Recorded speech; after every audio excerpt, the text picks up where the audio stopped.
Shout out to Caressa McKnight for sending me this story, and now it looks like Morehouse College has hopped onto the LGBT bandwagon with this story I'm about to bring to you right now. This is coming from the LA Times.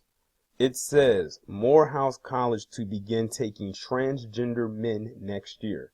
Basically, these are women, these are people who were born women who transition into a quote-unquote man, meaning they went and got the entire operation done.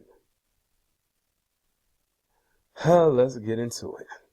The country's only all-male historically black college will begin admitting transgender men next year, marking a major shift for the school at a time when higher education institutions around the nation are adopting more welcoming policies toward LGBTQ students. Let's be real here.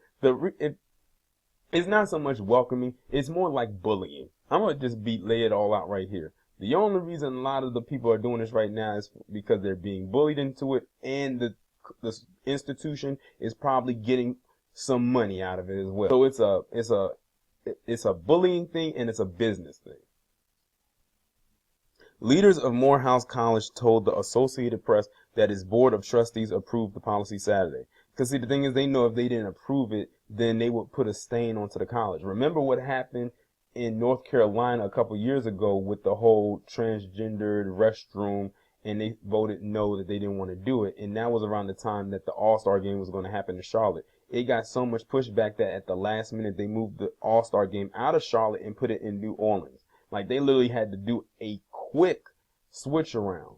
And I believe they just had the All-Star game in Charlotte. I think it was it last year or the year before? But yeah, so that's why I say it's a bullying thing and it's a business thing. Transgender men will be allowed to enroll in the school for the first time in 2020. Students who identify as women but were born male cannot enroll. However, and anyone who transitions from male to female will not be automatically eligible to receive a degree from the institution. Morehouse officials hailed the move as an important step toward a more inclusive campus while affirming its mission to educate and develop men. Now, how about that? Let's really just break down this right quick. They are the first all-male school to do this. How ironic is it to be the first all-male school that's in HBCU? Basically a school where the majority of its population is black men. Now, I didn't do a video about this, but I will talk about it right now. Many of you may have heard the story going around with Dwayne Wade, Gabrielle Union, and their his son from his ex-wife, Zion Wade, and how he is an 11-year-old boy who basically said that he's gay. I'm still trying to figure out how many kids know their sexuality this young, but okay, fine. And how she and her family, without Dwayne Wade, went to a gay pride parade in Miami, Florida. Mind you, Dwayne was not there. He was playing basketball in another city. And when you look at the pictures at the atmosphere there, that is not a place for a child. That is literally in an adult environment. Now, you're going to have some people that say, well, if they had a straight pride parade, I wouldn't let them go. Will let them go. Actually, no, I wouldn't. Because it will be the same exact environment as the gay pride parade, only it's celebrating straight pride or heterosexual pride. Meaning it's for adults only. Like, if you saw some of those images out there, you'll understand why that's no place for a child.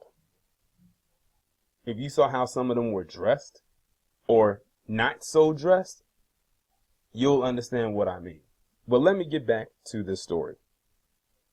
I think Morehouse having the courage to speak to issues of masculinity in today's environment is important, Morehouse College President David Thomas told the Associated Press. For 152 years, the world has in some ways seen Morehouse as the West Point of black male development.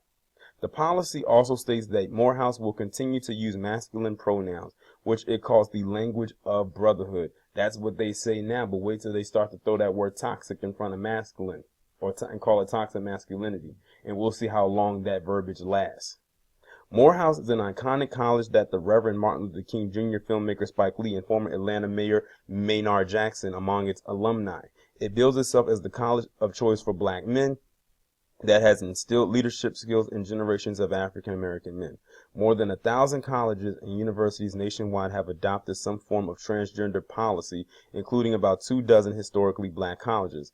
An increasing number of schools are updating admissions guidelines to ensure transgender students have a welcoming experience, said Human Rights Campaign spokeswoman Sarah McBride.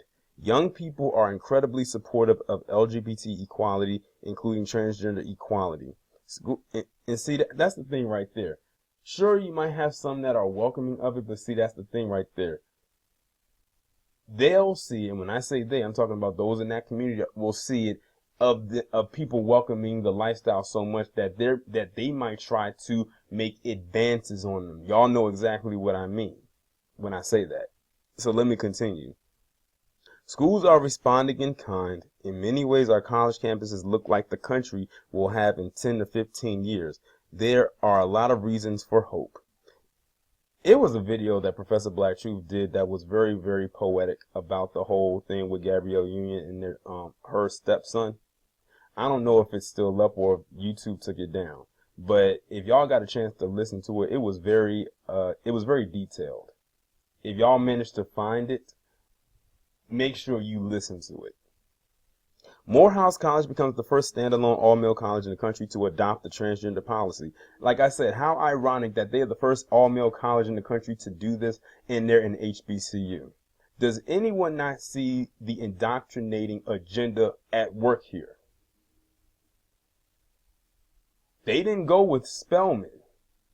They didn't go with that, which is an all-girls school. Or they didn't go with Bennett, which is also another all-girls school. Or any PWI that has all boys, that's an all-male school. They went to Morehouse. You know what they're saying? They're saying that black people are very welcoming of this lifestyle, but then in the same breath will say we are the most homophobic. Like, that's a huge contradiction here. But let me continue. Nationwide, there are only 2 other all-male colleges, Wabash College in Indiana and Hampden-Sydney College in Virginia. Minnesota St. John University, which enrolls only men but shares a co-ed academic program with the College of St. Benedict, also has a transgender policy. Morehouse has had challenges around LGBTQ issues, most notably in 2002, attack in which a 19-year-old student beat a fellow student who he mistakenly thought was making a sexual advance with a baseball bat. Now, see, I just talked about that. That's what they're going to have to worry about when this gets put into play. This is what they're going to have to worry about when it gets put into play. People jump into stuff like this with both feet with no life raft. Like, you are just sinking, anchored to your feet, about to go down to the floor, and you have no chance of getting back up to the surface. Gregory Love's skull was fractured in the beating. Aaron Price was found guilty of assault and initially sentenced to 10 years in prison. The incident was widely seen as reflective of a larger and pervasive attitude toward the LGBT community among African Americans. Thomas acknowledged that historically black colleges and universities, mainly established after the Civil War with the help of religious institutions such as the Baptist and Methodist churches, face added challenges in addressing the issues of gender and sexuality because of opposition in black churches. I can't speak for all HBCUs, but we know in the black church, which is another place that is just another place that needs to go away as well, because they don't do nothing for the black community at all unless it's self-serving to them. There has largely been silence on this issue. I can imagine there are many people who would say, why would you even raise this? I say to those people, we live in an era now where silence on these issues is actually not helpful for us as a school for men. It's important for us to set clear expectations about what that means. That's what we're trying to do with this policy. I'm about to question this president. Is he a part of that community? Because he is literally coming to bat for them a little too hard. In 2009, the college updated its dress code in part to address a handful of students who were wearing women's clothing on campus. The following year, Morehouse held its first gay pride event. Morehouse offered its first LGBTQ course in 2013 and has a scholar program named for civil and gay rights icon. Oh my God, they Bayard Rustin, that damn coon. Y'all could have at least picked y'all could have picked somebody else. I had to pause it right quick because I'm so mad at myself. I forgot the man's name. They could have easily picked James Baldwin, but Bayard Rustin. You know what's so funny? Someone had said a while back to me that it seems like Morehouse pushes out some coons. It looks like they about to push out something else. Like let me run this again. It says in 2009 they were addressing men wearing women's clothing on campus. The following year in 2010 they had their first gay pride. 3 years later they had their first LGBT course, and now in 2020 they're going to allow transgendered individuals to enroll. And they named a building after Bayard Rustin. Or a whole program, a scholars program after him.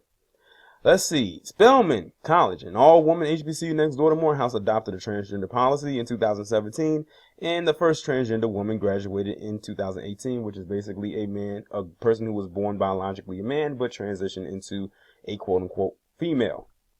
Other HBCUs with transgender policies include Tuskegee University, Howard University, Florida A&M, Southern University in Louisiana, North Carolina Central, and Morgan State University in Maryland. That's damn near half all the HBCUs right there.